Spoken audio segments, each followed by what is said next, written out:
اوعدك في الفيديو ده مش هتفشل معاكي تاني، وهتطلع معاكي زي ما بتشتريها او بتاكليها في المحلات الكبيرة. بجد خطيرة، لونها ذهبي، مقرمشة من بره، طرية من جوه، شاربة السيرب 100%. عايزة اقول لكم ان خطواتها مفيش ولا اسهل من كده. بجد خطيرة وتستاهل ان انتي تعملي منها كمان مقدار واتنين. يلا كده هنعمل النهاردة بلح الشام بطريقة سهلة قوي وبسيطة، وهينجح معاكي. يلا كده نقول بسم الله، اللهم صل وسلم وبارك على سيدنا محمد. هعمل كوبايتين من الدقيق، هحضر المكونات الجافة، هضيف عليهم معلقة من الكاسترد او النشا. انا ضفت كاسترد عشان يديله كده قرمشة وفي نفس الوقت ريحة حلوة قوي. ذرة من الملح، وبقلب المواد الجافة في حلة على النار. ببتدي ان انا اجيب كوباية من المية، عليهم نص كوباية ربع كوباية من الزيت، ربع بس كوباية من الزيت. اول ما يغلوا على طول بضيف المواد الجافة اللي انا عملتها معاكم. بأول ما بنزل عليها بالمواد الجافة بفضل أقلب فيها على طول لحد لما يختفي الدقيق تماما، ويبقى معايا عجينة طرية زي ما انتوا هتشوفوا معايا كده. بس على نار تبقى متوسطة، ما تعليش النار عشان الدقيق معاكي ما يتحرقش، ويبقى عندي أحلى عجينة طرية. نحطها كده في بولة أو في عجان، ونسيبها تبرد لمدة كده 5 دقايق أو 10 دقايق لحد لما تبرد تماما. لو قدرت ان انت تمسكيها وتقلبيها بايدك لحد لما تبرد تماما مفيش مشكلة. حابة تحطيها عندك بالمضرب او العجان، تضربيها كده 3 4 ضربات عشان تبرد معاكي. حضرتي بقى البيض، ده اخر مكون هنضيفه. جبت الثلاث بيضات، حطيت عليهم ذره من الفانيليا، وبنزل بقى بيضه بيضه بعد ما بتبرد معايا العجينه. بضرب بقى بالمضرب الكهربائي وبنزل ببيضه، اول ما بتختفي بنزل بالبيضه التانية، وهكذا لحد لما اخلص كميه البيض. هتبقى معايا عجينه سهله ان انتي تمسكيها، بس بتلزق في الايد شويه.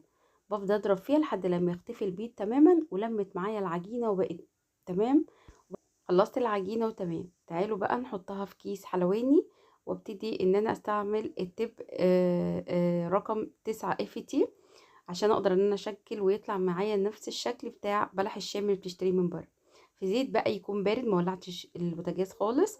ببتدي ان انا انزل في زيت حتى لو مش كتير، انا بس ما حطيتش زيت كتير، وابتدي ان انا اعمل بالمقص كده ومولعش النار تماما. بعد ما بقى اخلص الكميه على حسب بقى الطاسه، بس ما ترميش الطاسه قوي، بسيبها بقى على نار متوسطه شويه. اول ما بياخد لون دهبي من تحت ببتدي ان انا اقلبه. لو الزيت بيبقى غزير في الطاسه هيقلب لوحده. انا عشان مش حاطه زيت كتير، ابتديت ان انا اقلبه كده بالراحه، بس بعد ما اتاكد كده ان هو استوى من تحت تماما. بعد كده ده السيرب انا حضرته قبل الفيديو علشان وقت الفيديو. ده كوبايتين من السكر، عليهم كوبايه من الميه، ومعلقتين من عسل الجلوكوز، عصره نص ليمونه. غلوا لمده 7 دقايق، طفيت عليهم وسبته يبرد تماما. بلح الشام ابتدى ياخد لون من كل الجوانب، ببتدي ان انا اشيله بقى واصفيه خالص من الزيت، وبخلص كل الكميه بالشكل اللي قلت لكم عليه في الفيديو. شايفين شكله عامل ازاي؟ خطير. بنزل على طول وهو بلح الشام سخن، ببتدي انزل فيه في السيرب، وابتدي ان انا اقلبه واسيبه في السيرب. ما بشيلوش على طول، بسيبه في السيرب لمده 10 دقايق او ربع ساعه. وبعد كده بطلعه على مصفى عشان يصفي الزيت عفوا العسل او السيرب الزياده. ده شكله بعد ما شرب الزيت خطير، مقرمش من بره وطري من جوه. بعد ما سبته خالص 10 دقايق ابتديت ان انا اصفيه بين السيرب الزيادة، وبخلص كل كمية بلح الشام بالشكل ده.